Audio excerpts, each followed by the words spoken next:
ایک دفعہ الحمد، ایک دفعہ قل اللہ پڑھ کر وہ تمام مومن مومنات کہ جو عزاداران سید الشہداء تھے، جن سے ہم نے اپنے عزاداریاں سیکھیں، جنہوں نے فرش سید الشہداء کی خدمت کی، کسی بھی حوالے سے اس امام باڑے سے وابستہ تھے، کسی اور امام باڑے سے وابستہ ہوں، سو سلام نوحہ پڑھنے والے جتنی بھی جہات ہیں، جتنے بھی پہلو ہیں سید الشہداء کی خدمت کی، عزاداری کی خدمت کے، ان میں جو لوگ بھی دنیا سے جا چکے ہیں، ایک دفعہ الحمد، ایک دفعہ قل اللہ پڑھ ان کو فاتحہ بخش دیجیے۔ بسم اللہ الرحمن الرحیم، الحمد للہ رب العالمین الرحمن الرحیم مالک یوم الدین ایاک نعبد و ایاک نستعین اهدنا الصراط المستقیم صراط الذین انعمت علیہم غیر المغضوب علیہم ولا الضالین۔ بسم اللہ الرحمن الرحیم، قل هو الله احد الله الصمد لم یلد ولم یولد ولم یکن له بلند آواز سے درود پڑھ دیجیے سید الشہداء کی بارگاہ میں۔ اعوذ باللہ من الشیطان الرجیم، بسم اللہ الرحمن الرحیم، الحمد للہ الذی جعل الحمد مفتاحا لذکرہ وسببا للمزید من فضلہ ودلیلا علی آلائہ وعظمتہ، ثم الصلاة والسلام علی عبدہ وامین وحیہ وخاتم رسلہ سیدنا و مولانا بالقاسم محمد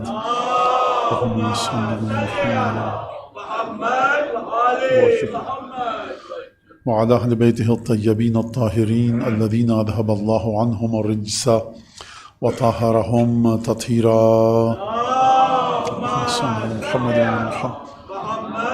واللعن الدائم على أعدائهم أجمعين. أما بعد، فقد قال الله الحكيم في كتابه المجيد: أعوذ بالله من الشيطان الرجيم فخرج منها خائفا يترقب قال رب نجني من القوم الظالمين.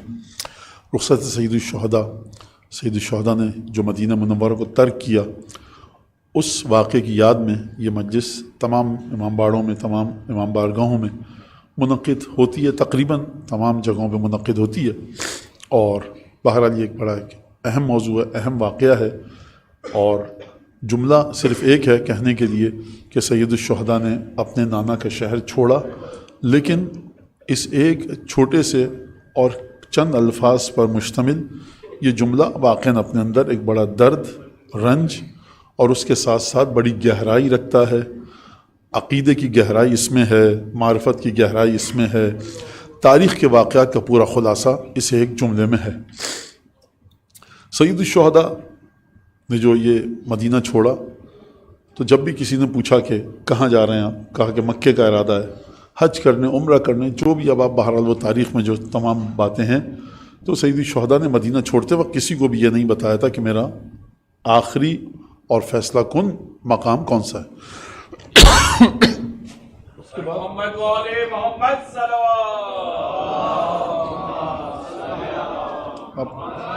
اچھا محمد والے محمد۔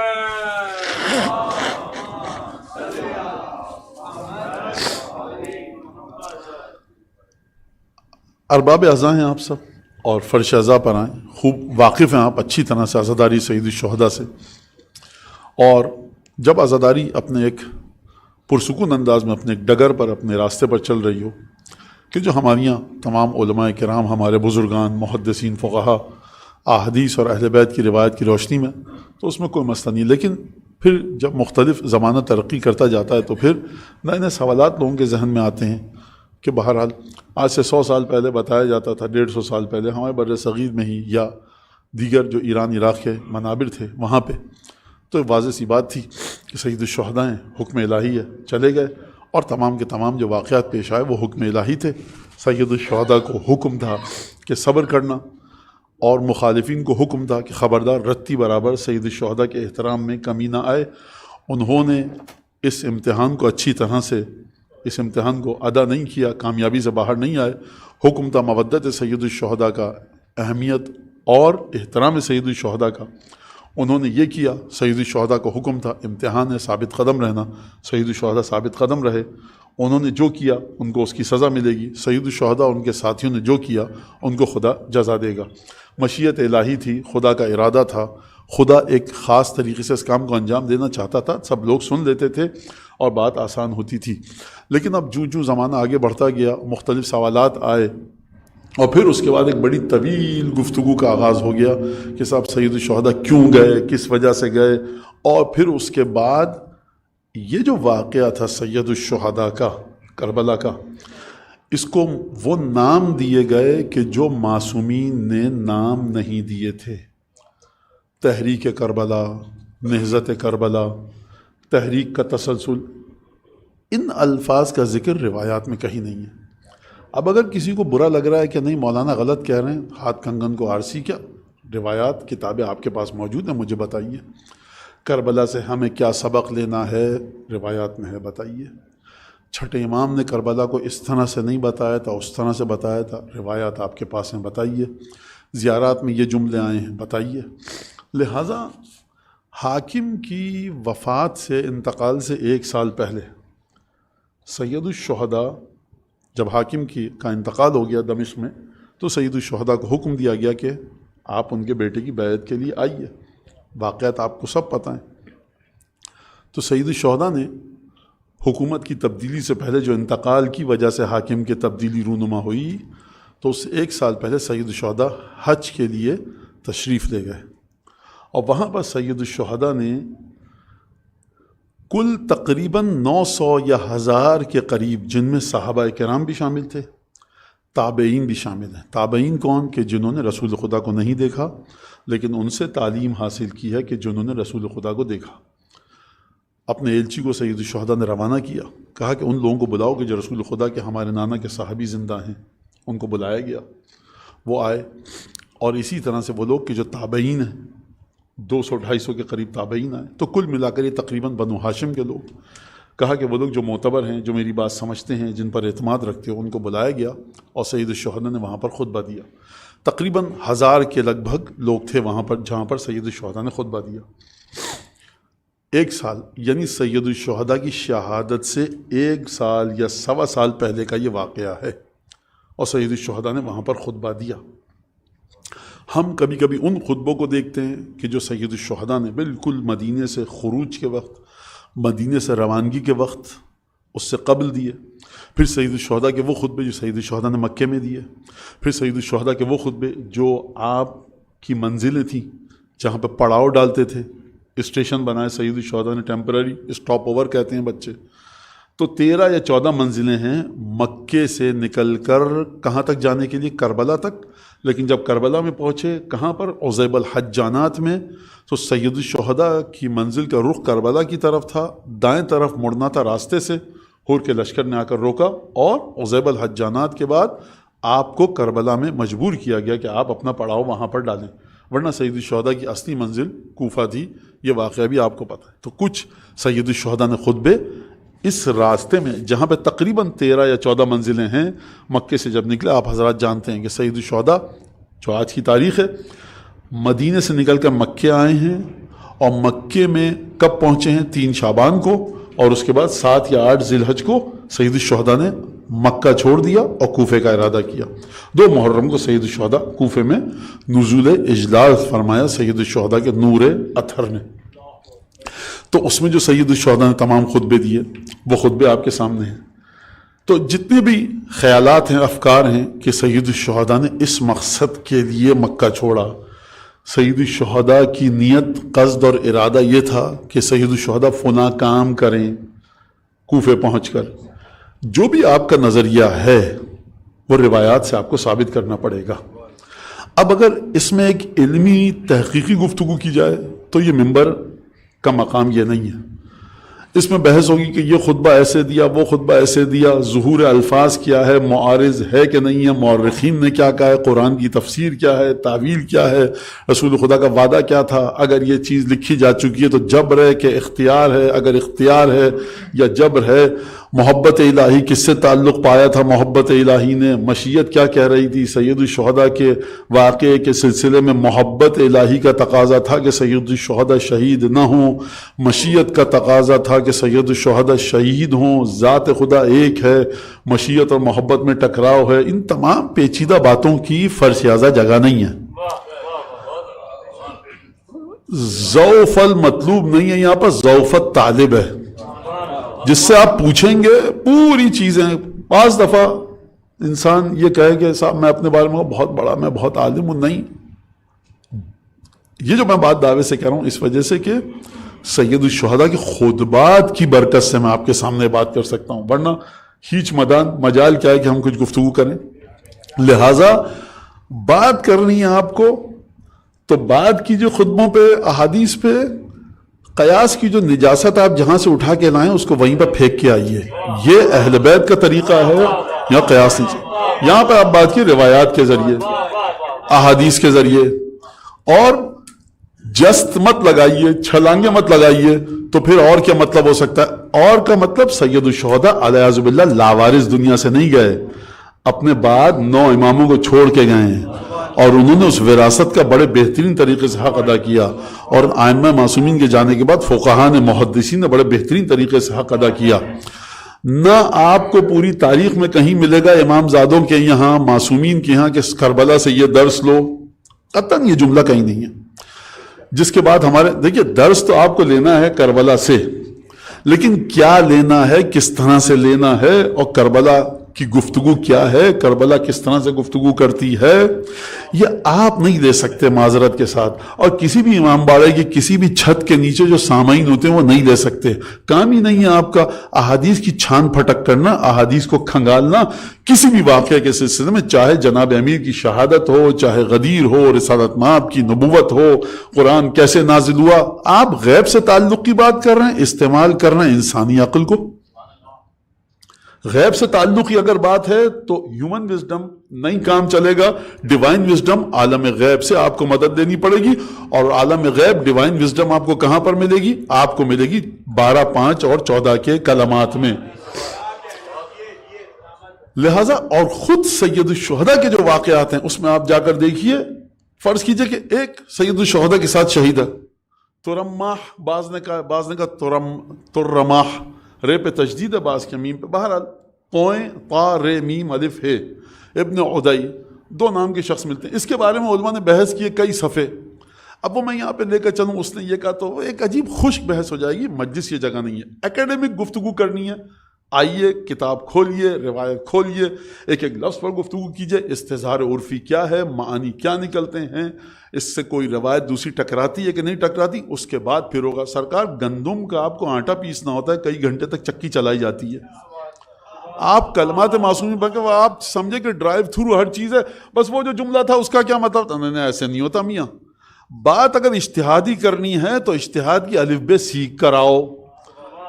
پہلے یہ فرق سمجھ لیجئے آپ کہ استنجا اور استحالے کا فرق کیا ہے، بعد میں بتائیے گا روایت سے کیا چیز کیسے نکلتی ہے. لہٰذا سید الشہداء کا کلام ہے، ببانگ دوہل کہہ رہا ہوں، جو معانی آپ کو بتائے جاتے ہیں، کربلا سے سبق لیں، کربلا ہمیں یہ سکھاتی ہے، کربلا تحریک ہے. اس کا کوئی وجود، ایک ہلکا سا، بچوں کے لیے کہہ رہا ہوں، ایک ہلکا سا ٹچ، ایک ٹائنی سا سٹل ٹچ آپ کو کہیں پر روایات میں نہیں ملے گا. نہیں مولانا ہماری عقل کہتی ہے، بہت خوشی ہے مجھے آپ کی عقل کہتی ہے، اس کو لے کر چلیے، آپ بالکل چلیے. قیامت میں انشاءاللہ سید الشہداء سے ملاقات ہوگی تو آپ اپنے نظریے کو پیش کر دیجئے گا. ہم نے کب منع کیا ہے؟ ہم یہ کہتے ہیں کہ میں نے جو مطالعہ کیا اس کا نتیجہ یہ ہے. یہ کب سے قابل دست اندازی پولیس ہو گیا کہ صاحب آپ نے نتیجہ کیوں لیا؟ آپ میں غلط ہوں ثابت کر دیجئے. لیکن نوجوانوں کو سید الشہداء کی شہادت کے سلسلے میں کوئی ایسی بات ان کے ذہنوں میں مت ڈالیے کہ جو سید الشہداء اور ان کی اولاد طاہرین نے نہ کہی ہو.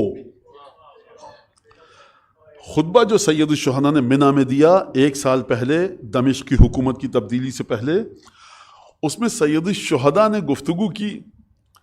عجیب بات ہے، اس مقصد کے لیے کہتے، اس مقصد کے لیے سید الشہداء نے 15 سے 20 دفعہ قسم دی اس مجمع کو 1000 لوگوں کے. انشدکم باللہ، انشدکم اللہ، یا انشدکم، تمہیں خدا کی قسم دیتا ہوں، تمہیں خدا کی. 15 سے 20، 25، 30 دفعہ. اور کیا کہا آپ جانتے ہیں؟ کیا تم نے نہیں سنا کہ خدا نے قرآن میں میرے بابا کے بارے میں کیا نازل کیا؟ تمہیں قسم دیتا ہوں کہ تم نے نہیں سنا خدا نے میرے بابا کے بارے میں کون سی آیت؟ کیا تم نے نہیں سنا کہ میرے بابا کے بارے میں رسول خدا نے کیا نہیں کہا؟ کیا تم نے نہیں سنا کہ میرے گھر کے دروازے کو خدا نے کس طرح سے کھولا؟ کیا تم نے نہیں سنا؟ کیا تم نے نہیں سنا؟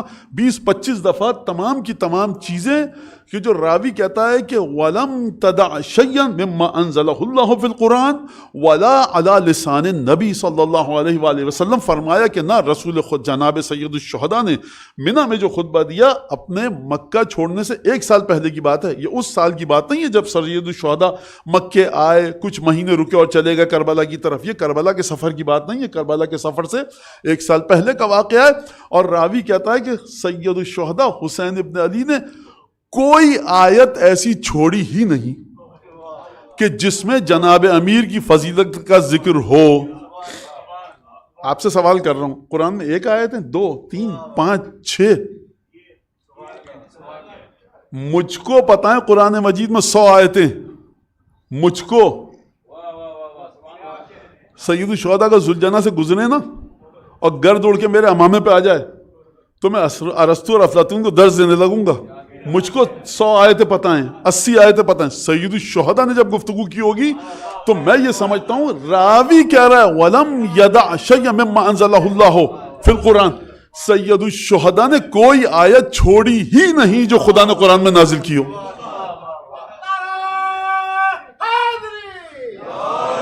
کس سلسلے میں؟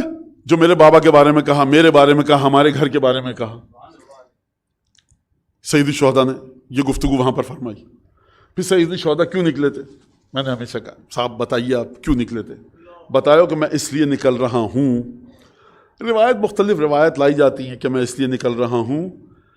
منبر ادب کا تقاضا کرتا ہے اور اس پہ خدا سے پدھم آگے انسان کے کسی نوجوان بچے یا بچی کے ذہن میں کوئی غلط عقیدہ نہ چلا جائے، وہ ششپن کا شکار ہو جائے۔ لیکن جہاں پہ بھی سید الشہداء نے کہا کہ میں اس لیے نکل رہا ہوں، مجھے وہ روایت لا کر دکھائیے تب آپ سے گفتگو کروں۔ مولانا آپ کو نہیں پتا کیا وہ روایت؟ مجھے بڑی اچھی طرح سے پتا ہے، پوری روایت یاد بھی ہے، لیکن ممبر سے میں ذکر نہیں کرنا چاہتا کیونکہ ذہنوں کو پریشان کرنا مقصد نہیں ہے، صرف عزائے سید الشہداء اور کس طرح سے سید الشہداء نے مکہ چھوڑا اور مدینہ چھوڑا۔ تو یہ ایک عجیب بات ہے۔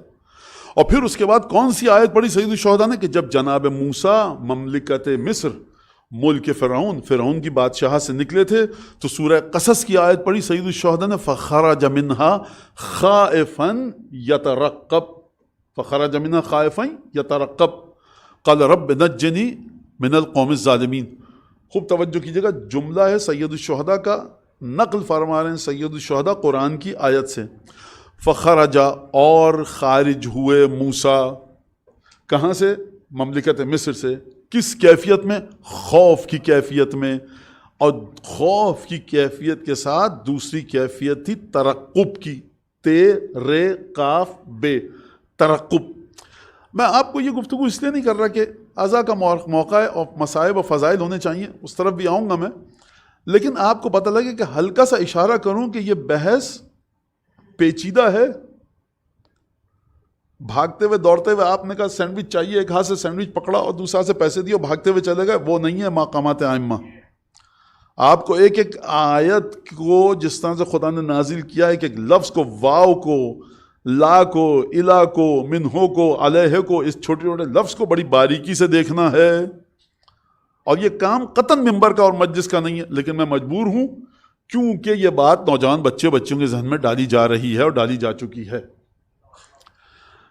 خرج منہا خائفا یترقب، سورہ قصص، سید الشہداء تلاوت فرما رہے ہیں۔ کب؟ جب مدینے سے نکلے موسیٰ مملکت مصر سے خوف کی حالت میں ترقب کرتے ہوئے، اور موسیٰ علیہ السلام نے فرمایا کہ پروردگار مجھے قوم ظالمین سے نجات دے۔ خوف کا مطلب آپ سمجھتے ہیں، ترقب کا مطلب میں آپ کو بتاؤں۔ مولانا نبی خدا کا اور خوف، سید الشہداء اور خوف، یقیناً سید الشہداء خوف کے مرحلے پر تھے، لیکن خوف کی 2 قسمیں ہیں۔ ایک خوف وہ ہے جو امام تو چھوڑ دیجئے، اس گھرانے کے 18 سال اور 13 سال کے نوجوان کو چھو کر نہیں گزرا وہ خوف، جس خوف کو ہم کہتے ہیں ناممکن ہے بنو ہاشم میں کسی شہزادے کے پاس وہ خوف ہو۔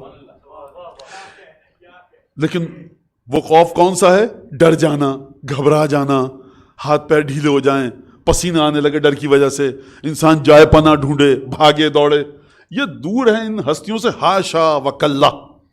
اس گھرانے کے 13 اور 10 سال کے بچوں سے دور ہے، جناب اون محمد، جناب شہزادہ قاسم، ابو الفضل عباس تو بہت دور کی بات ہے، شہزادہ علی اکبر بہت دور کی بات ہے، اس گھرانے کے بچے اس خوف سے دور ہیں جس خوف کا میں نے ابھی ذکر کیا۔ پھر کیسے سید الشہداء فرما رہے ہیں اشارتن تلویحن کنایتن ایماءن، اشارہ دے رہے ہیں کہ دیکھو میں خوف کی حالت میں مدینے سے نکلا۔ سید الشہداء الیاذ باللہ آپ ڈر گئے؟ جس کے دل پر سید الشہداء کے ادنا غلام کی نظر ہو جائے خوف اس سے دور ہے، سید الشہداء پر کیسے خوف ہے؟ قرآن میں خدا نے بڑی خوبصورت یترقب نے بتایا کہ خوف کون سا تھا۔ اس سے پہلے کہ میں اس آیت پر گفتگو کروں، آپ کو خوف کی 2 اقسام بتا دیتا ہوں، 2 قسمیں، 2 ٹائپ ہیں، 2 قسمیں ہیں خوف کی۔ ایک خوف ہے بزدلی کی وجہ سے، ایک خوف ہے دل میں دھڑکائے اندیشہ ہے اس خوف کی وجہ سے، جو ہم کو جنگوں میں نظر آتا ہے۔ خوف ہوا دشمن کا، میدان چھوڑ کر چلے گئے۔ امیر المومنین کے دل میں بھی خوف تھا جنگ احد میں، جو میدان چھوڑ کے گئے قرآن کے مطابق ان کے دل میں بھی خوف تھا جنگ احد میں۔ دونوں خوفوں میں فرق کیا ہے؟ وہاں خوف تھا اپنی جان بچانے کا، یہاں خوف تھا کہ کہیں رسول کی ذات پر آنچ نہ آ جائے۔ ڈر علی ابن ابی طالب بھی رہے تھے، ڈر جناب امیر کو بھی تھا، لیکن کون سا خوف تھا، کون سا ڈر تھا؟ ترقب والا۔ ترقب کا مطلب کیا ہے؟ توقع رکھنا، انتظار کرتے رہنا، منتظر رہنا، خوب چیزوں کو دیکھنا، خوب کمین میں بیٹھنا، گھات لگانا، جس کے لیے انگریزی میں لفظ ہے ایمبوش، یعنی اگر آپ کو حملہ کرنا ہے تو خوف ہے وہاں سے دشمن نہ آ جائے ادھر بھی دیکھیے، یہاں سے دشمن نہ آ جائے ادھر بھی دیکھیے۔ سید الشہداء کو خوف تھا دل میں؟ مولانا نہیں تھا، لیکن میں آپ کے سامنے روایت پیش کروں، سید الشہداء نے کیا کیا عاشور کے دن؟ خیموں کی پشت پہ جا کر جب جنگ کا آغاز ہوا تو سرکنڈے جمع کر کر آگ جلائی۔ کیوں؟ روایت کہتی ہے مقتل کے الفاظ، حسین ابن علی کو ڈر تھا کہ کہیں دشمن پشت سے حملہ نہ کر دے، تو حسین ابن علی اور ڈر، یہ ڈر بزدلی کی وجہ سے نہیں ہے، یہ ڈر احتیاط کی وجہ سے ہے۔ خوب توجہ فرما رہے ہیں آپ یا نہیں فرما؟ لہٰذا خوف 2 طرح کے ہو گئے۔ فخرج موسیٰ نکلے مملکت مصر سے، فخرج منہا خائفا یترقب، خوف کی حالت تھی لیکن خوب حالات کا جائزہ لیتے ہوئے نکلے۔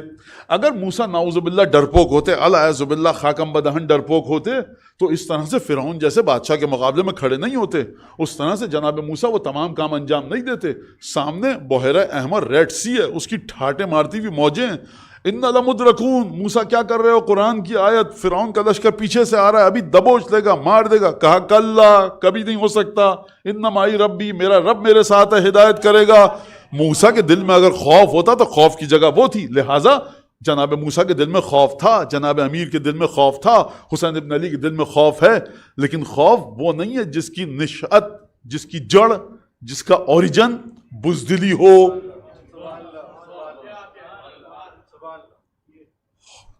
آپ نماز میں تھے، ایک دم سے یاد آیا، جلدی سے نماز کو مختصر کیا، بات لمبی ہو رہی ہے مختصر کروں، آپ گھر چھوڑ کے فوراً بھاگے، کیا ہو گیا؟ کہا مولانا وہ بچے کو چھوڑ کے آئے، گھر میں سو رہا تھا، کھڑکی کھلی رہ گئی ہے، خوف تھا کہ سردی نہ لگ جائے، ڈر گئے، اتنے بزدل ہیں۔ مولانا بزدلی کی بات نہیں ہے، خوف ہے کہ بچے کی جان کو خطرہ نہ ہو جائے، لہٰذا وہ خوف معصومین کو تو چھوڑیے، معصومین کے حقیر ترین شاگرد کو چھوڑیے، معصومین کے جو مومنین ہیں آپ میں لوگ، وہ خوف آپ کے پاس نہیں ہے، لیکن کون سا خوف آپ کے پاس بھی ہے، معصومین کے پاس بھی ہے، کہ جس کی وجہ بزدلی نہ ہو۔ خوب توجہ کر لی آپ نے اس بات پہ؟ تو نکلے جناب سید الشہداء، فخرج منہا خائفا یترقب قال رب نجنی من القوم الظالمین۔ اور جب مکے سے نکلے مدینے کی طرف تو فرمایا ولما خرج، اور جب نکلے ولما توجہ تلقاء مدین، جب موسیٰ نکلے مدین کی طرف توجہ کر کے، اور جناب موسیٰ کا ارادہ تھا کہ میں مدین کی طرف جاؤں، ولما توجہ تلقاء مدین قالا، تو موسیٰ نے کیا کہا؟ عسیٰ ربی ان یہدینی سواء السبیل، امید یہ ہے کہ میرا پروردگار مجھے بہترین راستے کی جانب ہدایت کرے گا۔ تو جناب سید الشہداء نے دونوں آیتیں پڑھیں، جو دونوں آیتیں جناب موسیٰ کی ہیں۔ کیفیت بڑی عجیب ہے سید الشہداء کی، خدا میرا پروردگار مجھے سیدھے راستے کی طرف ہدایت کرے گا۔ اور پھر اس کے بعد سید الشہداء جب مکے سے نکلے، مدینے سے نکلے، تو اس کے اپنے واقعات ہیں، بہرحال مجھے اس سے گفتگو نہیں ہے۔ کہ بیعت کا مطالبہ کیا گیا، لیکن اگر آپ تاریخ کو جا کر دیکھیں تو بیعت کا مطالبہ روز عاشور ختم ہو چکا تھا۔ اگر بیعت کا مطالبہ روز عاشور ختم ہو چکا تھا تو جنگ کس بات پر ہے؟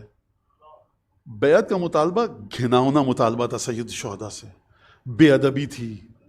اصلا سوچنا کہ حسین میری بیعت کر لیں، سوچنا یہ انسان کو دائرہ اسلام سے خارج کر دے۔ چل جائے کہ مطالبہ کرنا، نہیں بیعت کرنی تھی، نہیں ہوئی۔ مطالبہ کس میں بدل گیا؟ النزول التنازل علی حکم ابن زیاد۔ اب حسین تم مانو گے ابن زیاد جو فیصلہ کرے گا تم اس فیصلے کو مانو گے۔ اب بیعت چھوڑ دو امیر المومنین کی جو دمشق میں بیٹھے ہیں، اب ہے نازل ہونا ہے تم کو ابن زیاد کے حکم پر، ہتھیار رکھ دو، اپنے آپ کو ہمارے حوالے کر دو۔ اب جو امیر عبید اللہ ابن زیاد حکم کرے گا تمہیں وہ ماننا پڑے گا۔ یہ ہے وہ جگہ کہ جہاں پر سید الشہداء نے فرمایا لا افر منہم فرار العبید ولا اعطیہم، نہ میں ان سے بھاگوں گا جس طرح سے غلام ڈر کے بھاگتے ہیں، ولا اعطیہم اطاعت ذلیل، اور نہ ان کو اپنا ہاتھ اس طرح سے دوں گا جس طرح کے ذلیل اور رسوا اور گھٹیا اور حقارت کے مرحلے پر آ کر۔ یہ ہے وہ مقام کہ جہاں پر سید الشہداء نے کہا مجھے ذلت برداشت نہیں ہے۔ کیوں ذلت برداشت نہیں ہے؟ ذلت یہ والی کہ میں ابن زیاد کے حکم پر آؤں، تو کیا بیعت کر لیتے؟ یہ بھی میں نہیں کہہ رہا، لیکن اس سے زیادہ گھناؤنا مطالبہ کیا گیا۔ میں نے عرض کیا کہ بیعت کا مطالبہ نہ سید الشہداء کو کرنی تھی اور نہ سید الشہداء بیعت کرتے، جو ہمارے پاس روایات موجود ہیں، لیکن ایک قدم آگے بڑھ کر ایک اور بے ادبی کی گئی، ایک اور بے احترامی کی گئی۔ کبھی کبھی بچے سوچتے ہیں مولانا بس بے ادبی تھی، بے احترامی تھی، تو بچوں سے کہوں گا بیٹا دیکھو چندہ تم لوگ سمجھتے ہو کہ مولانا یہ بے ادبی ہو گئی، معذرت چاہتے ہیں جو ہم آپ ایک دوسرے سے بے ادبی کر لیتے ہیں۔ سید الشہداء امام معصوم کے اس بارے میں جب کہا جاتا ہے کہ معصوم کی شان میں بے ادبی ہوئی تو یہ کفر ہے اور اشد کفر ہے۔ جو پروردگار برداشت نہ کرے کہ ہمارے نبی کو حجرے کے پیچھے سے آ کر آوازیں تو یا محمد ذرا باہر آؤ، کب آئندہ آواز دی نا سارے نماز روزہ صفر ہو جائے گا، سلب ہو جائے گا۔ لہٰذا ایک اور بے ادبی کی گئی، ایک اور اہانت، ایک اور کفر کیا گیا۔ ہمارے حکم کو مانو۔ سید الشہداء جانتے ہیں کہ اگر ہم نے مان لیا ہمارے خواتین کو اسیر کیا جائے گا، مردوں کو قتل کیا جائے گا اور کہا جائے گا ہم نے تمہیں معاف کیا۔ لہٰذا سید الشہداء یہ کہاں پر آپ کو ثبوت ملے گا؟ رجز جا کر پڑھیے مقاتل میں۔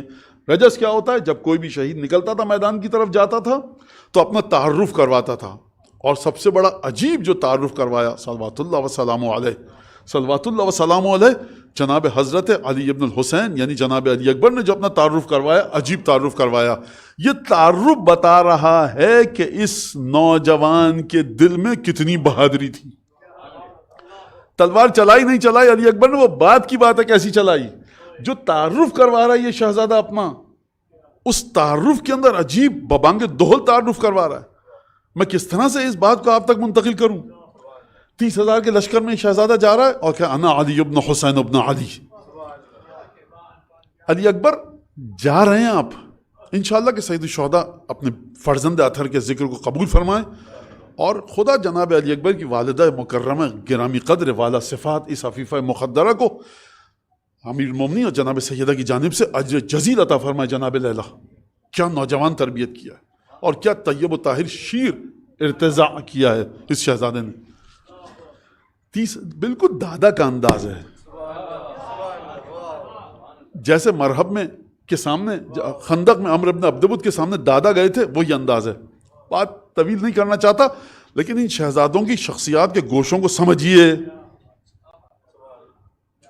ان شہزادوں کو مسلسل نیچے لایا جا رہا ہے، نیچے۔ قاسم ابن الحسن علی اکبر کے مصائب کے ساتھ کسی بھی شخص کے مصائب جو پڑھتا ہے سید الشہداء قیامت کے دن اس سے پوچھیں گے وہ مجھے نہیں پتا، لیکن یاد رکھو تم چاہے تمہارے سر پہ 15-20 میٹر کا امامہ ہے، 1.5-2 بالش لمبی داڑھی ہو، میاں کالا ہو یا سفید، قبلے کو اپنے درست کرو۔ ان نوجوانوں کو تم نے یہاں لا کر کھڑا کر دیا کہ ہم مجلس پڑھنے جاتے ہو، کہتا ہے مولانا ان کے بھی مصائب پڑھ دیجئے۔ کس جاہل نے بتایا؟ لعنت اس استاد پر جس نے تم کو بتایا، اور لعنت تمہارے امامے پر واللہ بخدا کہ تم جو شہزادہ علی اکبر کے ساتھ کسی کو جوڑ رہے ہو، حضرت ابو الفضل عباس کے ساتھ جوڑ رہے ہو۔ مولانا نہیں ہوتا، آپ ایک فرضی دشمن بنا کر لڑ رہے ہیں۔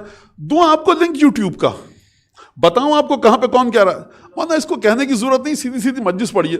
علی اکبر کی آبرو جا رہی ہے، میں اپنی ابا بچاؤں، میری ابا بچی رہے۔ میاں تمہاری اوقات نہیں، کل مر جاؤ دوسرا دن نہیں ہوگا تمہارا، علی اکبر کی طہارت کو کوئی حرف نہ آئے، قاسم بن الحسن کے ساتھ کسی کو نہ جوڑو۔ یہاں پر مراجع نجف اور قم کے جب حر کی قبر کی زیارت کرنے جاتے ہیں، حر کی، تو کس ادب کے ساتھ جاتے ہیں، کس طرح سے دایاں پیر رکھ رہے ہیں، اس کے بعد ادب کے ساتھ زری کے سامنے کھڑے ہو کر زیارت پڑھ رہے ہیں، زری کا بوسہ لے رہے ہیں۔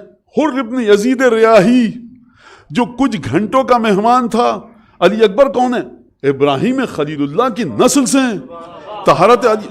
تو اس شہزادے نے جا کر جو تعارف کروایا ہے، خوب توجہ کیجئے گا، حسین ابن علی کی بہادری تو بہت آگے کی بات ہے۔ فرمایا انا علی ابن حسین ابن علی، عجیب ہے جملہ، اضربکم بالسیف احامی عن نبی، احامی عن ابی، میں، علی نام ہے، حسین کا بیٹا ہوں، اس حسین کا جس کا باپ علی ہے۔ اضربکم بالسیف احامی عن ابی، تلوار سے تم سب کو ماروں گا، اپنے باپ کا دفاع کروں گا۔ نحنو و بیت اللہ اولا بالنبی، رب کعبہ کی قسم، نبی کی وراثت کے حقدار ہم ہیں۔ واللہ لا یحکم فینا ابن الدعی، خدا کی قسم یہ نسب نا تحقیق کا مالک شخص جو کوفے میں بیٹھا ہے، یہ ہمارے بارے میں کوئی فیصلہ نہیں کر سکتا۔ اے شہزادہ علی اکبر، یہ کون سی گفتگو فرما رہے ہیں؟ بیعت کی گفتگو کیجئے۔ عاشور سے پہلے بات یہ بدل چکی تھی کہ اب عبید اللہ ابن زیاد کے حکم پر نازل ہونا ہے، لہٰذا شہزادے نے کہا تاللہ لا یحکم فینا ابن الدعی، یہ نسب نا تحقیق جس کا ہے، جو کوفے میں بیٹھا ہے، یہ ہم پر اپنا حکم چلائے گا کہ جو اس کی مرضی وہ ہمیں سزا دے۔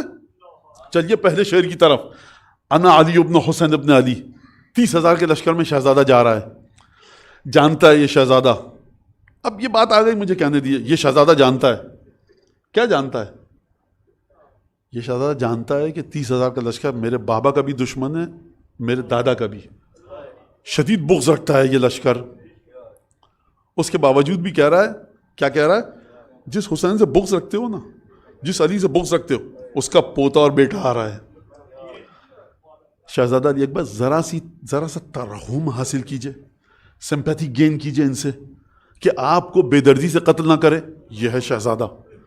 اس کا اب مجھے نہیں پتا منتقل ہوئی کہ نہیں ہوئی، یہ جملے میرے نہیں ہیں جو میں نے ابھی شہزادے کی شخصیت سے آپ کے سامنے پردہ اٹھایا، یہ میرے نہیں ہیں، یہ مجھے کسی نوجوان نے بتایا۔ کیا مطلب ہے اس کا؟ اس کا مطلب کہ جو چیز میری سمجھ، نوجوان الحمدللہ، یہ کون نوجوان ہے؟ یہ وہ ہیں کہ جنہوں نے ایسی مجلسیں سنی ہیں کہ جن میں شہدائے کربلا تو بس شہدائے کربلا، جو زمزم کا پانی پیے گا ہڈیاں اس کی مضبوط ہوں گی، جو صحت مند کھانا کھائے گا معدہ اور آنتیں اس کی صحت مند رہے گی، جو پاک و پاکیزہ غذا کھائے گا بیماریوں سے وہ دور رہے گا۔ لیکن جو ممبر سے اناب شناب نجاستیں سنے گا، اس کا ایمان بھی جائے گا، اس کا دماغ بھی برباد ہوگا، قبر و قیامت کی تیاری نہیں کر پائے گا۔ لہٰذا پوری طہارت کے ساتھ قطعاً کوئی جگہ نہیں ہے علی اکبر اور شہزادہ قاسم کے ساتھ ابو الفضل عباس کے ساتھ کسی کو جوڑنے کی، قطعاً۔ جو جوڑ رہا ہے بے ادبی کر رہا ہے، اور ایسے فرش ازا کو رونق دینے والے لوگ دنیا میں بھی ذمہ دار ہوں گے سید الشہداء کی بارگاہ میں، قیامت میں بھی ذمہ دار ہوں گے۔ لہٰذا ایک بات تو یہ سنیے، سید الشہداء تو کس طرح سے گئے اور کیا سلسلہ ہے، اس وجہ سے گئے، اس وجہ سے گئے، کیا گئے، کیسے گئے، میں بات کہنا چاہ رہا ہوں کہ قصہ اتنا مشکل اور پیچیدہ ہے۔ آپ نے نوحوں میں سنا ہوگا ایک واقعہ، وعدہ طفلی، بچپنے کا ایک وعدہ تھا حسین نے نبھایا۔ وہ لوگ جن کی روایت اور احادیث سے آشنائی نہیں ہے، ذرا ایک طنزیہ مسکراہٹ کے ساتھ اس واقعے کو دیکھتے ہیں۔ سرکار وعدہ لیا گیا ہے سید الشہداء سے، حسین صبر کرنا ہے۔ حدیث وصیت نازل ہوئی ہے جس میں حسین ابن علی کو حکم دیا گیا کہ جب تمہارے بھائی حسن دنیا سے چلے جائیں تو مہر توڑنا، ان 12 مہروں میں سے ایک مہر امیر المومنین امام حسن، 12 مہریں تھیں، 2 ٹوٹ چکی ہیں، کتنی باقی ہیں؟ 10۔ تیسری مہر سید الشہداء نے توڑی جو رسول خدا نے وصیت دی تھی، جبرائیل لے کر آئے تھے، اس میں لکھا تھا حسین اپنے مکے اور مدینے سے باہر نکلو، اپنے گھر بار کو چھوڑو، وقاتل تقتل وقتل، قتل کرو قتل ہو جاؤ، اور ایک خاص گروہ ہے انسانی کو لے کر چلو، لوگوں کی ایک خاص جو لوگ ہوں گے ان کو لے کر چلو، جن کے ساتھ تم جاؤ گے لا شہادت لہم الا معک، ان کو شہادت نہیں ملے گی مگر تمہارے ساتھ۔ تو تاریخ گواہ ہے، توابین آئے، واقع فخ ہوا، واقع حرہ ہوا، مختلف امامزادے شہید ہوتے گئے، تمام کے تمام ڈھیروں امامزادے شہید ہوئے کہ جو اولاد سیدہ سے تھے، لیکن جو شہداء کربلا کا جس طرح سے مقام ہے، یہ بعد والے امامزادے شہداء کربلا سے جڑ تو سکتے ہیں. یعنی کیا مطلب؟ یعنی معیار آپ کے پاس شہداء کربلا ہیں، جس عظمت تک آپ کو پہنچنا ہے وہ شہداء کربلا ہیں. میں چھوٹی سی مثال دے دوں. نماز آپ پڑھتے ہیں، کیسے پڑھتے ہیں؟ ایسے کیوں پڑھ رہے ہیں؟ یہ مولانا چھٹے امام، پانچویں امام، چوتھے امام، جناب امیر، سیدہ رسول. تو آپ کی نماز کو پہنچنا ہے پنجتن کی نماز تک، تو تمام شہداء کو پہنچنا ہے شہداء کربلا تک. واقعات آپ کے سامنے، دلائل آپ کے سامنے، زیارت وارث آپ کے سامنے، مولا سید الشہداء کی زیارتیں آپ کے سامنے.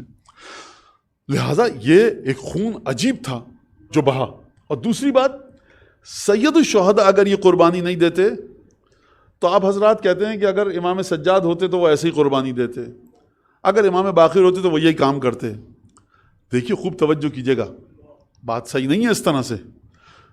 جو سید الشہداء کی اہمیت ہے اور امام حسن کی، ان دونوں شہزادوں کی، وہ بعد والے ائمہ کا مرتبہ نہیں ہے. آپ جا کر دیکھیے میراث جو ملی ہے علم لدنی کی، اس میں اعظم جو منتقل ہوا ہے سید ساجدین کو، وہ امام حسن اور امام حسین سے منتقل ہوا ہے.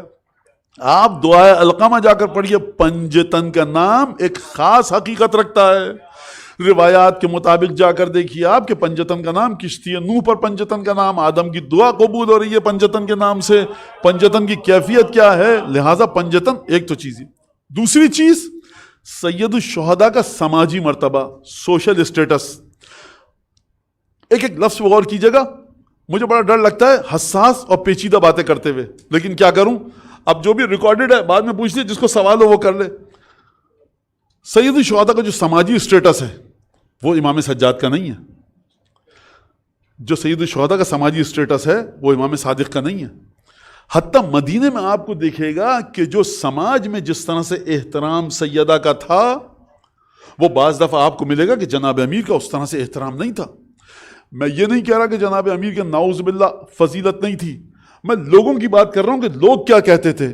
ہم اس وقت روایات کے حساب سے بات نہیں کر رہے، ہم حدیثوں اور قرآن کی فضیلت کے حساب سے بات نہیں کر رہے. اگر قرآن اور حدیثوں کے حساب سے بات کریں، اولنا محمد، اوسطنا محمد، آخرنا محمد، کلنا محمد. ہم بات کریں، لوگ یہ سمجھتے تھے. غور کر رہے ہیں آپ؟ لوگ یہ سمجھتے تھے. ائمہ نے کیوں اصرار کیا کہ میں نے سنا اپنے دادا علی ابن الحسین سے واقعہ کربلا میں یہ ہوا تھا، میں نے سنا اپنے بابا محمد باقر سے یہ ہوا تھا، میں نے سنا اپنی پھوپھی سے زینب کبریٰ سے یہ ہوا تھا. مولا آپ کو کیا ضرورت ہے کہ آپ نقل کریں کسی سے؟ آپ کے لیے ایسا ہے کہ امام کسی سے نقل کریں یا نہ کریں خود بتائیں. آپ امام سے روایت کا سلسلہ نہیں مانگ سکتے. یہ بتائیے امام رضا آپ نے کیسے سنا یہ واقعہ؟ آپ تو کربلا کے وقت نہیں تھے، آپ نہیں پوچھ سکتے. عام سماج تو پوچھ سکتا ہے، بھائی علی بن موسیٰ رضا نے کیسے سن لیا؟ تو امام فرما رہے ہیں میں نے سنا اپنے بابا سے، اور انہوں نے سنا ہماری پھوپھی زینب کبریٰ سے. میں نے اپنے بابا سے سنا، انہوں نے اپنے دادا محمد باقر سے سنا، انہوں نے اپنے دادا جعفر صادق سے سنا. تو کبھی کبھی سماج کی حیثیت کو سامنے رکھ کر بھی ایک کام ہوتا ہے. سید الشہداء کے وجود میں وہ تمام چیزیں موجود تھیں. وارث پنجتن بھی ہیں، یعنی وراثت سے انبیاء سلف سید الشہداء کے وجود میں ہیں. رسول خدا کی وراثت، جناب امیر کی وراثت، سیدہ کی وراثت، امام حسن کی وراثت. یہ وزن ہے سید الشہداء کے وجود کا. یہ گردن جب کٹے گی تو قیامت میں کائنات کو ادھر سے ادھر تہوبالا کر دے گی. آپ سمجھتے ہیں مجھ جیسے 50 ارب خرب متقی ترین مولانا علماء مراجع ایک طرف، آپ کا کیلکولیٹر گن نہ پائے ایک طرف، سید الشہداء کے وجود مبارک کا طیب و طاہر کے خون کا قطرہ ایک طرف. تو آپ کیا سمجھتے ہیں؟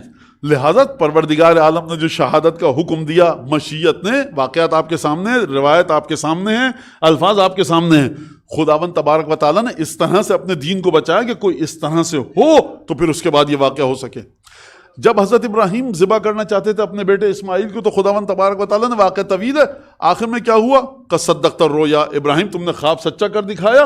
ان ھذا لہو البلاء المبین، بڑا عجیب امتحان تھا، بڑا کھلا امتحان تھا، واضح امتحان تھا، خطرناک امتحان تھا. تم ذبح کرو. وَتَرَكْنَا عَلَيْهِ فِي الْآخِرِينَ، بعد والوں پر چھوڑا گیا ہے اس کو. وَفَدَيْنَاهُ بِذِبْحٍ عَظِيمٍ. یہ ہے سید. یہ بخدا اگر کربلا کی وہ جہتیں، وہ پہلو کہ جو روایات میں موجود ہیں، یہ میں اپنے بارے میں نہیں کہ مجھ سے سنیے آپ آ کر، نہیں، جو روایات میں موجود ہیں، کسی بھی مولانا سے کہیے درس دیں آپ کو کربلا کا. بخدا جو عام گفتگو کی جا رہی ہے نا کربلا کے بارے میں، آپ کو دور دور تک اس کا پتہ نہ روایات میں ہے، نہ زیارتوں میں ہے، نہ احادیث میں ہے، نہ قرآن کی آیات میں ہے.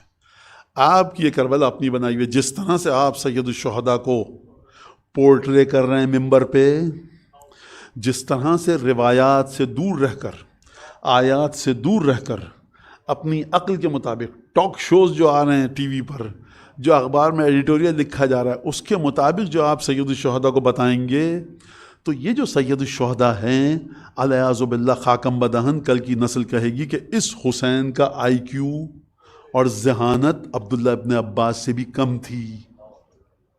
مانو لوازم کو، مانو کیوں نہیں مانتے؟ ہم کہتے ہیں کہ صاحب سید امیر المومنین کی ایک ضربت افضل ہے قیامت تک رسول خدا کی امت کی عبادت سے. مولانا 50 لاکھ سال بعد قیامت آئے گی تب افضل ہے، لیکن 50 کروڑ سال بعد آئے گی تب علی کی ضربت افضل تھوڑی ہے. ہم کیا کہتے ہیں؟ تب بھی افضل ہے، کیونکہ رسول خدا نے کہا جب بھی قیامت آئے. تو اب ہم اس بنیاد کو بنا کر کہتے ہیں کہ اب امیر المومنین کی ایک سانس، امیر المومنین کا ایک سجدہ، امیر المومنین کی ایک رکعت، امیر المومنین کا ہر کام کائنات کے تمام لوگ مل کر مقابلہ نہیں کر سکتے. بنیاد یہ ہے. لیکن اگر آپ نے امیر المومنین کے بارے میں کہہ دیا کہ پوچھتے پھرتے تھے 3 اور 4 میں شک ہو جائے تو کیا ہوگا، قرآن کی فلان آیت بتاؤ تو کیا ہوگا، تو پھر اس علی ابن ابی طالب کی عبادت اس مرحلے پر نہیں ہے. اس علی کی عبادت اس مرحلے پر ہے کہ جس کے پیچھے حق چلتا ہے وہ حق کے پیچھے نہیں چلتا.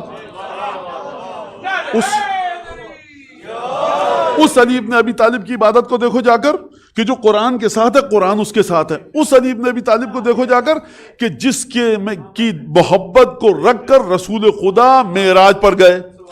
تو آپ ہر شخصیت کو دیکھتے ہیں قرآن کی آیات کے تناظر میں، حدیثوں کے ذریعے دیکھتے ہیں. سید الشہداء کو بھی عادت ڈالی ہے اسی طرح سے دیکھنے کی. لہٰذا سید الشہداء یہ جو تمام گفتگو ہے، اب میں اس گفتگو کو نقل نہیں کر سکتا، لیکن بہرحال میں کہنا چاہتا ہوں بڑی سنجیدگی کے ساتھ سید الشہداء کی تمام چیزوں کو دیکھیے آپ، آیات، روایات، زیارات کی روشنی میں. اور پھر سید الشہداء کو بتایا گیا کہ یا مولا دیکھیے جاسوس آئیں کوئی یزید کے اور آپ کو وہ طواف کے دوران قتل کر سکتے ہیں. تو سید الشہداء نے جو آپ سنتے ہیں کہ پھر اپنے ارادے کو ملتوی کیا اور اس کے بعد مکے کو چھوڑ کر چلے گئے. کہا مکے میں رہیے، یہاں پر اتنے لوگ ہیں، آپ کے نانا کا شہر ہے، بنو ہاشم بھی ہیں، دور پرے کے رشتہ دار بھی آپ کے یہاں پر ہیں. سید الشہداء نے عجیب جملہ کہا، فرمایا کہ لا احب ان اکون اول من استبیح بہ حرمت البیت. میں نہیں چاہتا کہ پہلا شخص میں وہ بنوں کہ جس کا خون حرم میں بہایا جائے اور کہا جائے حسین کا خون حرم میں بہا جس کی وجہ سے حرم کی بے حرمتی ہوئی. اب مشکل آ گئی پھر یہ آپ کے ذہنیت کو دیکھتے ہوئے. سید الشہداء کا اشارہ کس طرف ہے؟ حرمت خانہ کعبہ جو پامال ہوگی سید الشہداء کی وجہ سے. اس کا مطلب کیا ہے؟ اس کا مطلب یہ ہے کہ اگر ان لوگوں نے مجھے قتل کر دیا خانہ کعبہ میں تو پھر کل کسی کی جان بھی محفوظ نہیں رہے گی. لہٰذا میں خانہ کعبہ کی اس حرمت کو بچانا چاہتا ہوں. جب یہ کہیں گے کہ ہم نے حسین کو قتل کر دیا، میاں تم کیا چیز ہو، لہٰذا میں چاہتا ہوں کہ یہ جری نہ ہوں، بے باک نہ ہو جائیں. حرمت خانہ خدا اس کو حلال سمجھا جائے گا. اور اس کے بعد سید الشہداء نے نکلنے کا ارادہ کیا اور وہ تمام کے تمام واقعات. لہٰذا جب مکے کا جو خطبہ ہے میں آپ کے سامنے پڑھوں، اور ذرا دور پڑھیے محمد آل محمد.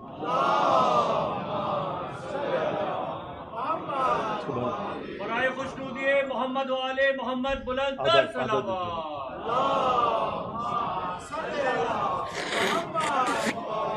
برائے خوشنودی امام زمانہ علیہ السلام بلند تر صلوات.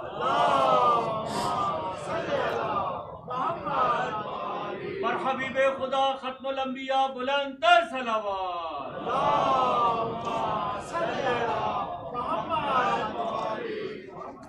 کربلا کو اب کنزیوم مت کیجئے اپنے ارادوں کے لیے، ایندھن مت بنائیے اپنے افکار کا.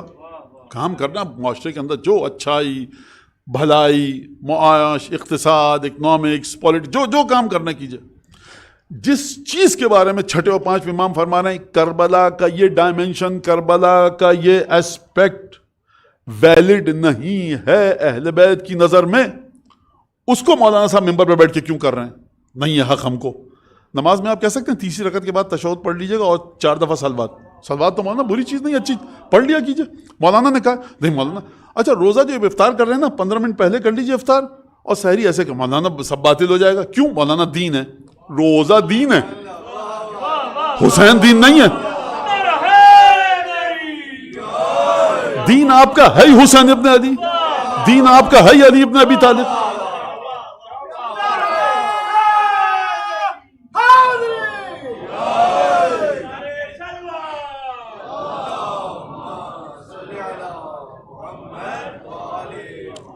ایک ایک لفظ کو غور سے سنیے.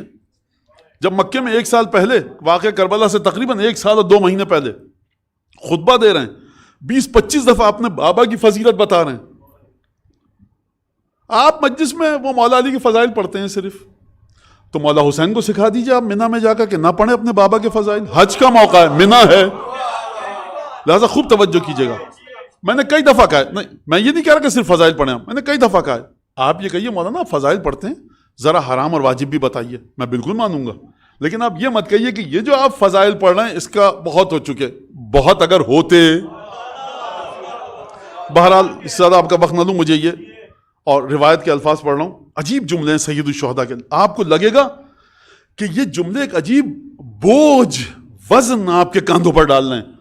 آپ کے قلب پر ایک سنگینی کا آپ کو احساس ہوگا سید الشہداء کے جملوں کو سن کے کہ سید الشہداء فرمانا کیا چاہ رہے ہیں. میں یہ خطبہ پڑھوں گا اور اس کے بعد پھر انشاءاللہ مصائب کی طرف. فرمایا جب مکے کو چھوڑ کر مدینے جا رہے تھے تو سید الشہداء نے جملہ فرمایا الحمدللہ, اس کا ترجمے کی ضرورت نہیں, وما شاء اللہ, جو خدا چاہتا ہے وہ ہوتا ہے, ولا قوت الا باللہ, وصلی اللہ علی رسولہ وآلہ وسلم. یہ سید الشہداء نے جملے ادا کیے. اور پھر فرمایا خط الموت علی ولد آدم مخط القلادۃ علی جید الفتات. موت بنی آدم کے ساتھ ایسی جڑی ہے جیسے نوخیز نوجوان لڑکیوں کے گلے میں گلو بند. جس طرح سے موت کو نوجوان لڑکیاں اپنی زینت کا باعث سمجھتی ہیں کہ گردن بند, گلو بند, لاکٹ, نیکلس, ہار پہنے, اس طرح سے موت بنی آدم کے لیے اس طرح سے جڑی ہوئی ہے. اب تشریح کی, اب اس وقت تشریح کا وقت نہیں ہے, بس آپ سنتے رہیے. سید الشہداء موت کو ایک الگ معنی دے رہے ہیں, موت کو ایک الگ جہت دے رہے ہیں. اور پھر فرمایا عجیب جملہ, یہ جملہ بڑا عجیب ہے, وما اولہنی الی اسلافی اشتیاق یعقوب الی یوسف. میں اتنا والے ہوں, اتنا دل لپک رہا ہے میرا, تڑپ رہا ہے کہ میں اپنے آباء و اجداد سے ملاقات کر لوں. کس سے؟ امیر المومنین سے, سیدہ سے, ابو طالب سے, عبداللہ سے, جناب ہاشم سے, عبد مناف سے, جناب عبد المطلب سے, جناب اسماعیل سے, جعفر طیار سے, حمزہ سے. میرا دل تڑپ رہا ہے کہ میں کسی طرح سے ملاقات کر لوں. اگر میری تڑپ کو سمجھنا چاہتے تو وہ کیا, اشتیاق یعقوب الی یوسف, جس طرح سے یعقوب تڑپ رہے تھے یوسف سے ملنے کے لیے, اس طرح سے میں تڑپ رہا ہوں اپنے آباء و اجداد سے ملاقات کے لیے. اور پھر فرمایا وَخُيَّرَ لِي مَصْرَعٌ أَنَا لَاقِيهِ. دیکھو میرے لیے کٹ کے زخمی ہو کے گر کر شہید ہونے کی ایک جگہ کو چن لیا گیا ہے جہاں تک میں پہنچ کر رہوں گا. سید الشہداء یوں جاتے تو کوفے کی حکومت یوں ہوتی. 2 آپشن تھے, پلان اے, پلان بی. میاں کیا مذاق ہے, جو شخص, جو ہستی لوح محفوظ کو پڑھے, جو خود بتا رہی ہے کہ میرا ارادہ کیا ہے, میرا منصوبہ کیا ہے, میں پروردگار عالم کے حکم کے مطابق چل رہا ہوں. ابراہیم ہاتھ میں چاقو لے کر گئے مینا کی طرف لے کر اسماعیل کو, تو آپ نے کہا صاحب اس میں کچھ نہیں سمجھا جا سکتا, کیا ہے, خدا کا حکم تھا. یہاں پر سید الشہداء نبی کریم سرکار ختمی مرتبت اپنی اولاد کو اپنے ہاتھوں سے کربلا کے میدان میں بھیج رہے ہیں. آپ سوال یہ مت کیجیے گا کہ مولانا رسول خدا تو اس وقت زندہ نہیں تھے. حکم رسول خدا ہے جس کی تعمیل جناب سید الشہداء کر رہے ہیں, اپنے ہاتھوں سے بھیج رہے ہیں, مشیت الہی. اور پھر اور اس کے بعد دیکھیے جو کربلا کو اس طرح سے مانا کرے, وہ فلاں کا ایجنٹ فلاں کا, میاں کہ تم کہتے رہو, کتاب پہ آ کے بات کرو ایکیڈیمکلی, لفظ بہ لفظ ایک لفظ کو نکال کر گفتگو کرو. کورٹ کے اندر کیس چلتا ہے, صاحب فلاں صاحب نے چوری کی, انہوں نے قتل کر دیا, یہاں سے بھاگے تو گاڑی اس کی لی, 1-2 سال کیس چلتا ہے, ایک جملے پر بحث ہوتی ہے. یہ مقدمہ ہے سید الشہداء کی کربلا کا. خوب توجہ کے ساتھ سمجھیے اس بات کو. لہذا فرمایا وَكَأَنِّي بِأَوْصَالِي، میں اپنے بدن کے ٹکڑوں کو گویا دیکھ رہا ہوں، اپنے بدن کے ٹکڑوں کو گویا دیکھ رہا ہوں. تُقَطِّعُهَا أُسْلَانُ الْفَلَوَاتِ بین نواویس و کربلا، میں اپنے بدن کے ٹکڑوں کو دیکھ رہا ہوں. کربلا اور نواویس دو مقامات کا نام دیا. کربلا سے آپ واقف ہیں، نواویس کربلا سے باہر وہ جگہ ہے جو مورخین فرماتے ہیں کہ جہاں پہ حضرت حر کا روضہ ہے. فرما رہے ہیں کہ میرے بدن کے ٹکڑوں، اپنے بدن کے ٹکڑوں کو دیکھ رہا ہوں، کربلا سے نواویس کے درمیان پھیلے ہیں. اور پھر اس کے بعد فرمایا وَكَرْبَلَا فَيَمْلَأَنَّ مِنِّي أَكْرَاشًا جُوفًا وَأَجْرِبَةً صُخْبًا، اور میں دیکھ رہا ہوں کہ صحرا کے بھیڑیے بڑی حرص اور لالچ کے ساتھ میرے جسم کے ٹکڑوں کو بھنبوڑ رہے ہیں. سید الشہداء فرمانے کربلا سے لے کر نواویس تک، یعنی اپنے تمام ساتھیوں کو سید الشہداء نے اپنے بدن کا ٹکڑا سمجھا ہے. یہی ایک فضیلت شہداء کربلا کو مل جائے، میں کہتا ہوں دنیا اور آخرت سے بہتر ہے یہ فضیلت کہ سید الشہداء اپنے ساتھیوں کو کہہ رہے ہیں. اور اس کے بعد فرمایا عجیب جملہ، لا محیص عن یوم خط بالقلم، بخدا اگر یہ دیوار پر لکھے ہوئے ہوں گے نا یہ جملے، انسان سمجھ جائے گا کہ یا کسی امام معصوم کے ہیں یا کسی بہت بڑے اللہ کے ولی کے ہیں. خط لا محیص عن یوم خط بالقلم، کوئی اس دن کے اندر تبدیلی لا ہی نہیں سکتا جو خدا نے اپنی مشیت سے لکھ دیا. رضی اللہ رضانا اہل البیت، اللہ کی رضا ہم اہل بیت کی رضا. یہاں سید الشہداء فرما رہے ہیں کہ دیکھو اللہ اس پر راضی ہے. اب یہ وہ اشارہ تھا جس کی طرف جملہ تھا جس سے میں نے اشارہ کیا کہ عزیزان گرامی کلام ہے، عقائد تشیع ہے، ہمارے عقائد ہیں. اگر خدا راضی ہے حسین ابن علی کے قتل پر تو آپ کیوں روتے پیٹتے ہیں، ماتم کرتے ہیں؟ آپ بھی عاشور کی خوشی منائیے، یہ کہا جاتا ہے. اس کا جواب ہمارے پاس ہے، ہم سے پوچھئے تو جواب دیں گے. خدا کی رضا اس میں یہ ہے کہ دیکھو حسین جب ظالم ظلم کریں صبر کرنا، تمہاری ذمہ داری ہے صبر کرو. ظالم کی ذمہ داری ہے کہ تمہارا احترام کرے، تمہیں اپنے صبر کا ثواب ملے گا، ظالم کو اس کے ظلم کا عذاب ملے گا. یہ نہیں فرما رہے سید الشہداء کہ دیکھو ہم جب شہید ہوئے تو خوشی منایا کرو، ہم راضی ہو جاؤ اس بات پر. بات سمجھ میں آ رہی ہے آپ کے کہ نہیں آ رہی؟ اچھا، اب فرمایا نصبر علی البلاء علی بلائے، ہم خدا کے امتحانات پر صبر کریں گے. وَيُوَفِّينَ أُجُورَ الصَّابِرِينَ، خدا ہم کو صبر کرنے والوں کا اجر دے گا. اس کا مطلب یہ ہے کہ اگر نہایت ہی مناسب واقعات ہوتے، ٹھنڈی ہوا چل رہی تھی کربلا میں اور پروردگار خوش تھا سید الشہداء کے قتل پر، تو سید الشہداء کیوں فرما رہے ہیں کہ صبر کرنے والوں کا اجر ہم کو دے گا. اس کا مطلب یہ ہے کہ سید الشہداء نے صبر کیا. ظالمین سے جا کر کہیے کہ تم نے کیوں ظلم کیا، سید الشہداء سے مت کہیے کہ آپ نے کیوں صبر کیا، انہوں نے ان کے حکم کے مطابق صبر کیا. نصبر علی البلاء ویوفینا اجور الصابرین. اب یہ ایک الگ جملہ اور عجیب بھاری جملہ ہے. لن تشس عن رسول اللہ صلی اللہ علیہ وآلہ وسلم لحمة هي مجموعة له في حظیرة القدس تقر بهم اعینه. فرمایا خدا عالم غیب میں، حظیرۃ القدس میں، بہشت میں، جنت فردوس میں، ارم میں، جتنی بھی جنت کے نام ہیں، اس میں خدا رسول خدا کے وجود کے کسی بھی ٹکڑے کو رسول خدا سے دور نہیں رکھے گا. رسول خدا کے کسی بھی رشتے کو رسول خدا سے دور نہیں رکھے گا. یا حسین آپ تو کربلا جا رہے ہیں لڑنے کے لیے، مرنے کے لیے، کٹنے کے لیے، تو یہ رسول خدا کے جسم کے ٹکڑے رسول خدا سے تعلق کہاں سے آ گیا؟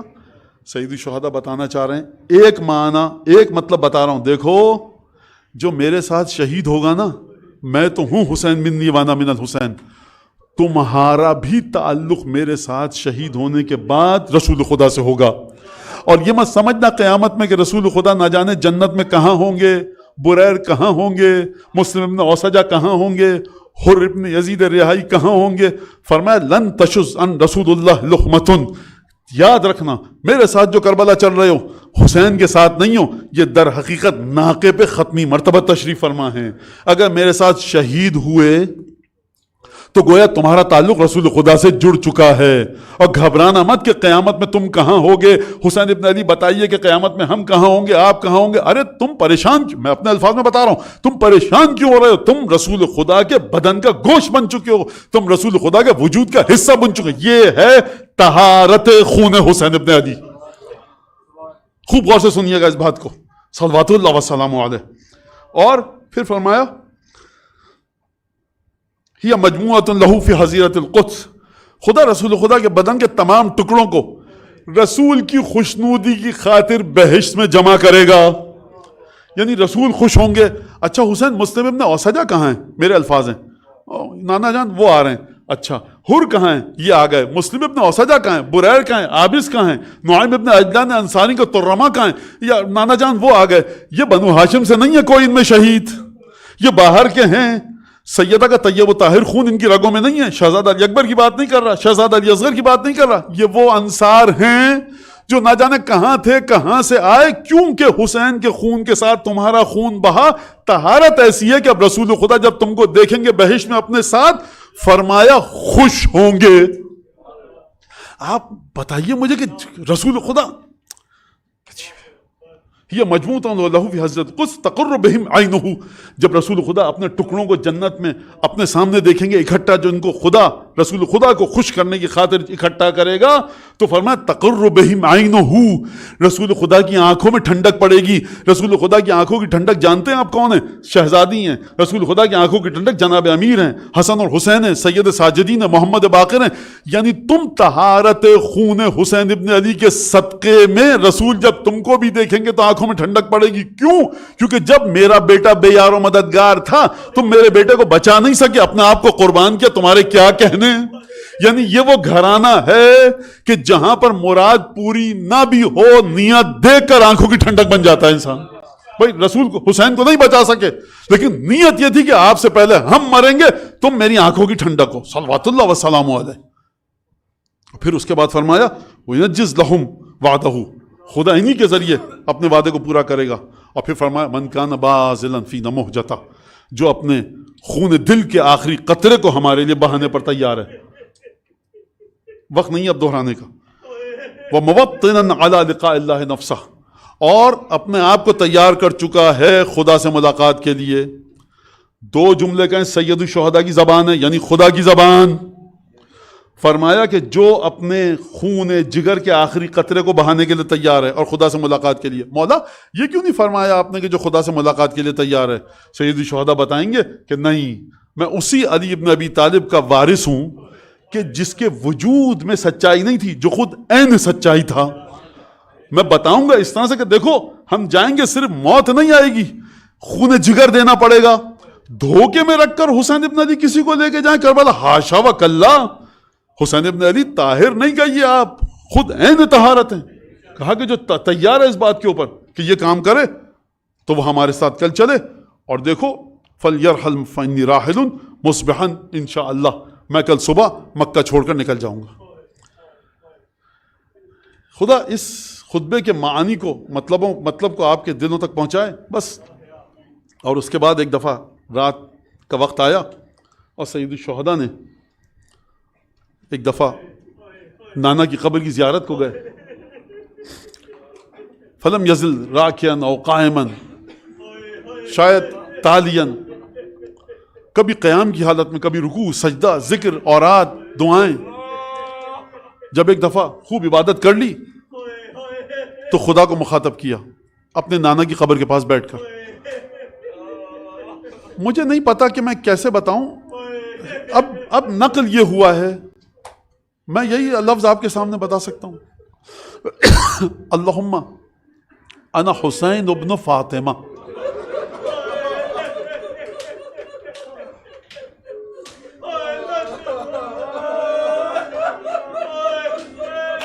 رسول کی انا حسین ابن فاطمہ. مولا نے جو لفظ استعمال کیا نا اپنے لیے وہاں پر، وہ استعمال کیا ہے پرندے کا جو نومولود بچہ ہوتا ہے نا پرندوں کا، جو گھونسلے میں ہوتا ہے، جس کی نگہداری پرندہ کر رہا ہوتا ہے کہ یا رسول اللہ انا فرخ، یا رسول اللہ میں آپ کے گھر کا ایک چھوٹا سا پرندہ ہوں. مجھے لگتا ہے کہ سید الشہداء اپنی مظلومیت کو آپ تک پہنچانا چاہ رہے ہیں. اللہم قد علمت ما نازل بی من الامر، پروردگار تو جانتا ہے کہ مجھے کن حالات میں لا کر تیری امت نے، نانا کی امت نے کھڑا کر دیا. اور ایک دفعہ حسین ابن علی نے، روایت سے سمجھ میں آتا ہے، اپنے سر اقدس کو قبر مطہر پر رکھا اور حسین ابن علی کی آنکھ لگ گئی. روایت کے مطابق رسول خدا کو دیکھا گفتگو ہوئی. اپنے الفاظ میں حسین جاؤ نکلو کربلا کی طرف. فَإِنَّ اللَّهَ يَشَاءُ أَن يَرَاكَ قَتِيلًا, خدا تمہیں قتل ہوتے ہوئے دیکھنا چاہتا ہے. کہا نانا جان میرے ساتھ خواتین بھی ہیں. فرمایا اِنَّ اللَّهَ يَشَاءُ أَن يَرَاهُنَّ سَبَايًا, خدا ان خواتین کو قیدی دیکھنا چاہتا ہے.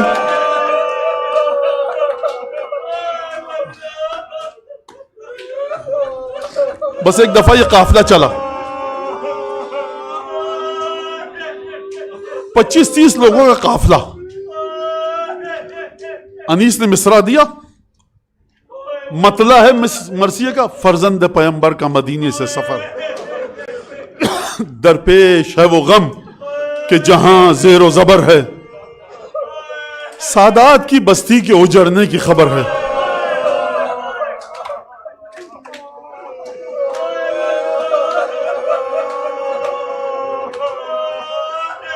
اب حسین ابن علی رخصت ہو رہے ہیں, درپیش ہے وہ غم کہ جہاں زیر و زبر ہے. ایک دفعہ حسین ابن علی بیت الشرف سے باہر آنا چاہتے ہیں. انیس کے بقول قاسم ہیں, علی اکبر ہیں, عباس ہیں, اور دو جملے اولاد عقیل, اولاد بنو عبد المطلب, گلستان عبد المطلب کے پھول کھڑے ہیں, ایک سے بڑھ کر ایک نورانی شکلیں, گل رو صفت غنچہ کمر بستہ کھڑے ہیں, سب ایک جگہ صورت گلدستہ کھڑے ہیں. قافلہ چلا مکے سے مدینے. تاریخ میں جستہ گریختہ واقعات ہیں کہ خوبرو نوجوان, تنومند, بہادر, دلاور, رشید, سرقد, چہرے کو دیکھو تو حسین, بہادری کو دیکھو تو بے مثال, شجاعت کا پیکر چہرے سے طہارت بھی آیا, خوبصورتی بھی آیا, جلالت بھی آیا. یہ ہے کون؟ جہاں پر خیمے اترتے ہیں, ناکے بٹھائے جاتے ہیں, یہ نوجوان حسین کے پاس جاتا ہے, حسین کے پاس سے آتا ہے, زینب کے خیموں میں جاتا ہے. حسین کی بیٹیاں بھی اس کی محرم, حسین کی بہنیں بھی اس کی محرم. خیمہ کہاں لگایا جائے؟ زینب کو کوئی ضرورت ہو اسی نوجوان کو بلاتی ہے. آپ سمجھ گئے یہ نوجوان کون ہے؟ بنو ہاشم کا چاند. تھکاوٹ ہے زینب کبریٰ کو, ابو الفضل عباس خیمے میں داخل ہوتے ہیں. شہزادی آقازادی کیا حکم ہے؟ عباس فنا کام ہے ذرا کر دو, مصلی کہاں بچھایا جائے؟ اچھا ناقہ جب زینب کا زمین پر بیٹھے گا تو زینب خود زمین پر قدم رنجہ فرمائیں گی. یہ نوجوان آگے بڑھتا ہے. آپ سمجھ گئے؟ اچھا اسی منظر کو انیس نے اپنے مصروں میں قلم بند کیا. رات کی تاریکی ہے, مخدرات عصمت و طہارت اپنی اپنی اماریوں میں بیٹھ چکی ہیں. قانون ہے اہم ترین شخصیت کو سب سے آخر میں لایا جاتا ہے. کیوں؟ جو اہم ترین شخصیت ہے نا اس کو انتظار کی زحمت نہ ہو. یعنی زینب اماری میں بیٹھیں اور انتظار کریں بقیہ خواتین کا نہیں, بقیہ خواتین انتظار کریں زینب کب بیٹھتی ہیں, تو زینب کو سب سے آخر میں لایا گیا. خدا سلامت رکھے آپ کے والدین کو, اور اگر دنیا سے چلے گئے کہ آپ نے بڑی مشکل سے مجھے بچا دیا. انیس نے فرمایا پہنچی جوہی ناقے کے قریب دختر حیدر, خود ہاتھ پکڑنے کو بڑھے سبط پیغمبر. فضا تھی سنبھالے ہوئے خود گوشے چادر, تھے پردہ محمل کو اٹھائے علی اکبر. کیا زینب کے بچے بے ادب ہیں؟ ماں محمل میں بیٹھ رہی ہے, اونا محمد کہاں ہو؟ آؤ. نہیں، جب حسین ہاتھ پکڑ لیں اونا محمد کی کیا مجال کے آگے آئے. انیس نے بند کو ختم کیا. فرزند کمر بستہ چپ و راز کھڑے تھے. فرزند ہاتھ باندھے سر کو جھکائے دائیں بائیں کھڑے تھے. یعنی جب ماں کا ہاتھ حسین تھامے، فرزند کمر بستہ چپ و راز کھڑے تھے. ایک شخصیت کو انیس بھول گئے. عباس کہاں پر ہے؟ ام البنین کے شیر کی تاثیر دیکھو. فرزند کمر بستہ چپ و راز کھڑے تھے. نالین اٹھا لینے کو عباس کھڑے تھے.